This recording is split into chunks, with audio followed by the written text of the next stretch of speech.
నమస్తే, welcome to మధురం channel. ఈరోజు మనము దొండకాయ ఉల్లి కారం లేదా గుత్తి వంకాయలాగే గుత్తి దొండకాయ ఎలా తయారు చేసుకోవాలో చూద్దాం. ఈ కర్రీ కోసం మనం ముందుగా ఒక పౌడర్ని స్టఫింగ్ కోసం రెడీ చేసుకోవాలి. దానికోసం 3/4 కప్పు పల్లీలని మిక్సీ జార్లోకి తీసుకోవాలి. 1/2 కప్పు పుట్నాలు,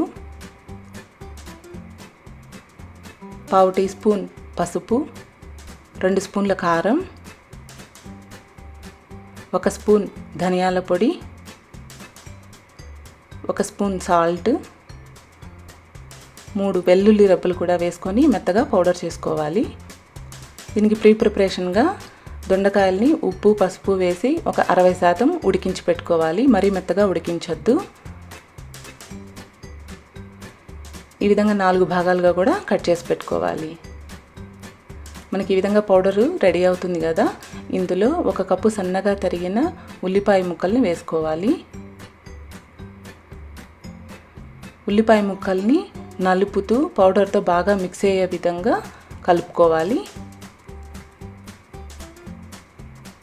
ఈ విధంగా రెడీ అయిన పౌడర్ని దొండకాయలు స్టఫ్ చేసుకోవాలి. ముందు భాగాన్ని ఇలా నొక్కడం వల్ల స్టఫింగ్ బయటికి రాకుండా ఉంటుంది. ఇలా స్టఫ్ చేసుకొని ముందు భాగాన్ని ఈ విధంగా ప్రెస్ చేసుకోవాలి. ఈ విధంగా మిగతా దొండకాయలన్నిట్లో కూడా స్టఫ్ చేసుకొని రెడీగా పెట్టుకోవాలి. ఇప్పుడు కర్రీని ఎలా ప్రిపేర్ చేసుకోవాలో చూద్దాం. ప్యాన్లో 3 లేదా 4 స్పూన్ల ఆయిల్ తీసుకోవాలి.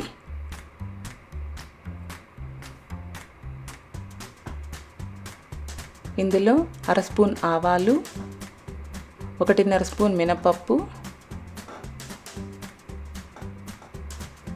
వేసుకొని దోరగా వేయించుకోవాలి. ఇవి ఫ్రై అయిన తర్వాత కరివేపాకు, కొద్దిగా ఇంగువ కూడా వేసుకోవాలి. ఇంగువ అనేది ఆప్షనల్, ఇష్టం లేకపోతే వేయాల్సిన అవసరం లేదు. ఇప్పుడు ముందుగా రెడీ చేసుకున్న దొండకాయల్ని వరుసగా ఈ విధంగా అమర్చుకోవాలి. అన్నీ కూడా ప్యాన్ అడుగు భాగం తగిలేలా మనం ఉంచుకోవాలి. అందుకని ఆ విధంగా పెట్టుకోవడం వల్ల ఒకవైపు అంతా కూడా బాగా ఫ్రై అయిపోతాయి. ఒక 2-3 నిమిషాల తర్వాత చిన్నగా ఈ విధంగా స్పూన్తో టర్న్ చేసుకోవాలి, మరొక వైపుకు తిప్పుకోవాలి. చూసారు కదా ఏ విధంగా ఫ్రై అయ్యాయో. ఈ విధంగా ఫ్రై అయిన తర్వాత మనము ఈ విధంగా గరిటెతో బ్యాచెస్గా మనం టర్న్ చేసుకోవచ్చు. కొంచెం నిదానంగా తిప్పుకోవాలి, వంకాయలాగా గట్టిగా ఉండవు కదా. ఇప్పుడు మిగిలిన మనకి పౌడర్ని కూడా దీంట్లో వేసేసుకోవాలి. 2 నిమిషాల పాటు ఈ పౌడర్ని కూడా ఫ్రై అవ్వనిచ్చి స్టవ్ ఆఫ్ చేసుకోవడమే.